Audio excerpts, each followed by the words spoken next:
So let us start question number 3 of exercise 13.2. Third question says, say true or false and justify your answer. See first part. On left hand side we have 10 multiply 10 to the power 11. It is equal to 100 raised to the power 11. Let us take left hand side. 10 multiply 10 to the power 11. Here 10 has no power, so it automatically means 1. Now we have two numbers having same base, so their powers will be added. So it will be 10 to the power 1 plus 11 and it will be 10 to the power 12, which is not equal to right hand side. So given statement is false. See second part. 2 raised to the power 3 is greater than 5 raised to the power 2. So let us take left hand side. 2 raised to the power 3 is equal to 2 multiply 2 multiply 2, that is equal to 8. And now let us take right hand side. It is 5 squared, that means 5 multiply 5 is equal to 25. So is 8 greater than 25? 8 is not greater than 25. So it means again this statement is false. Now see third part. 2 raised to the power 3 multiply 3 raised to the power 2 is equal to 6 raised to the power 5. Let us take left hand side. 2 raised to the power 3 multiply 3 raised to the power 2. Since here neither bases nor exponents are same, so you cannot apply any law of exponent.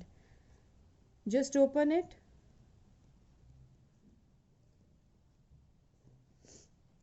Two is written thrice and 3 is written 2 times as per their powers. So 2 2s are 4 2s are 8 into 3 3s are 9. So 8 into 9 is 72. And what about right hand side?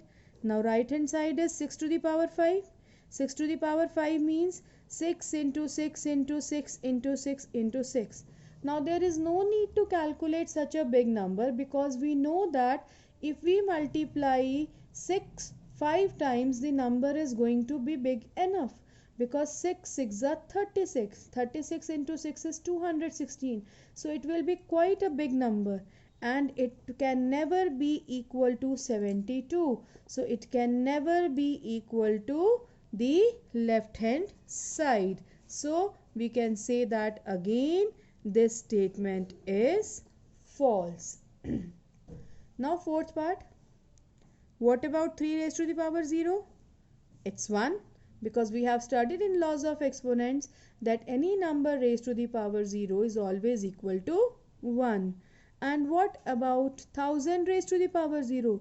Yes, it is also equal to 1.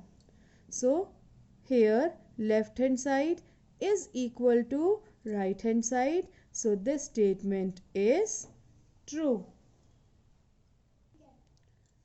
Let us start question number 4. Express each of the following as a product of prime factors only in exponential form. So as we can see in the first part, we have been given two numbers, 108 multiply 192. So let us find out prime factorization of both these numbers, and we are going to start with the smallest prime number, that is 2. So it will be 54, and we will continue it dividing by 2 till it is divisible by 2. So now it will be 27. Now since this is no longer an even number, so it is not divisible by 2. Now it is divisible by the next prime number, that is 3. Again by 3 and again by 3. So if I want to write down 108, I can write it down as 2 multiply 2 multiply 3 multiply 3 multiply 3, or in exponential form it can be written as 2 squared multiply 3 raised to the power 3.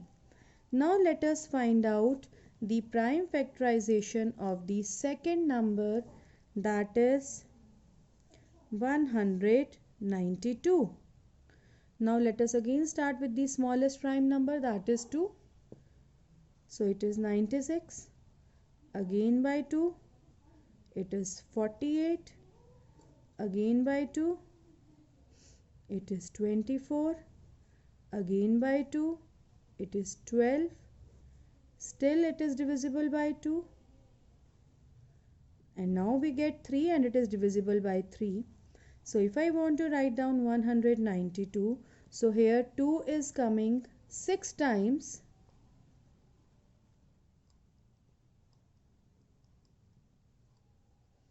Multiply 3 is coming once. So this can be written as 2 to the power 5 multiply 3. Now let me combine these two.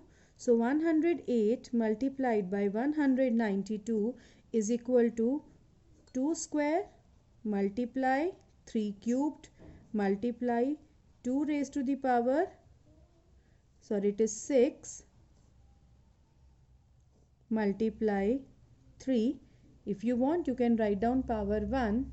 So this is, now let us combine these two numbers which are in multiplication, and since they are in same base, so their powers can be added.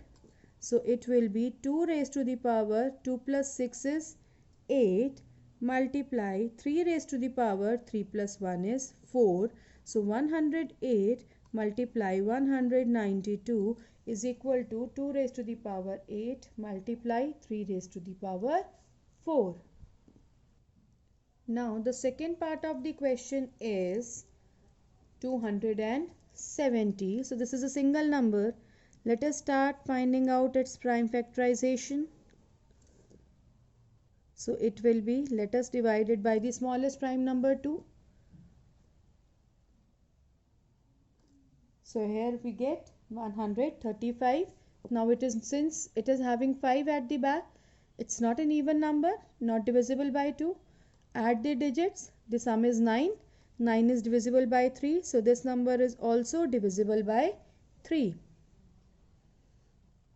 So we'll get 45. Again it is divisible by 3. We will get 15. Again it is divisible by 3. Now it is divisible by 5. So 270 is equal to 2 multiply 3 multiply 3 multiply 3 multiply 5. Now 3 is coming here 3 times. So 270 in exponential form, as expressing as a product of primes, can be written as 2 multiply 3 to the power 3 multiply 5. So let us start third part now. 729 multiply 64. Let us start with the first number, and as you can see it is not divisible by 2, so it will be divisible by 3, as if you find out the sum of digits, so it is divisible by 3. 3 2s are 6, 4, 3. Again by 3, 81. Again by 3, 27. Again by 3. So it continues to be divisible by 3. So here directly if you see, 729 can be written as 3 multiply 3 multiply 3 multiply 3 multiply 3, means 3 multiplied 6 times. So I am writing it here as 3 raised to the power 6. Now let us find out the prime factorization for the another number 64. Again divided by 2. See, it continues to be divisible by 2. So here as you can see, we are getting 2 being multiplied 6 times. So 64 can be written as 2 raised to the power 6. So we can write down 729 multiply 64 as 3 raised to the power 6 multiply 2 raised to the power 6. Now let us start with the fourth part, 768. Let us find out the prime factorization of 768. Let us start with 2.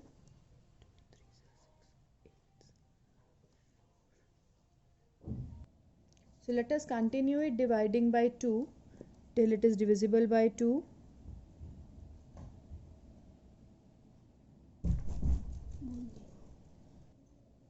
It is further divisible by 2, again by 2,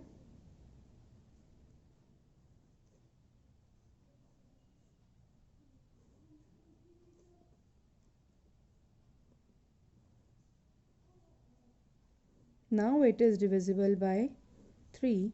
So 768 can be written as 2 multiplied how many times? 1, 2, 3, 4, 5, 6, 7 and 8.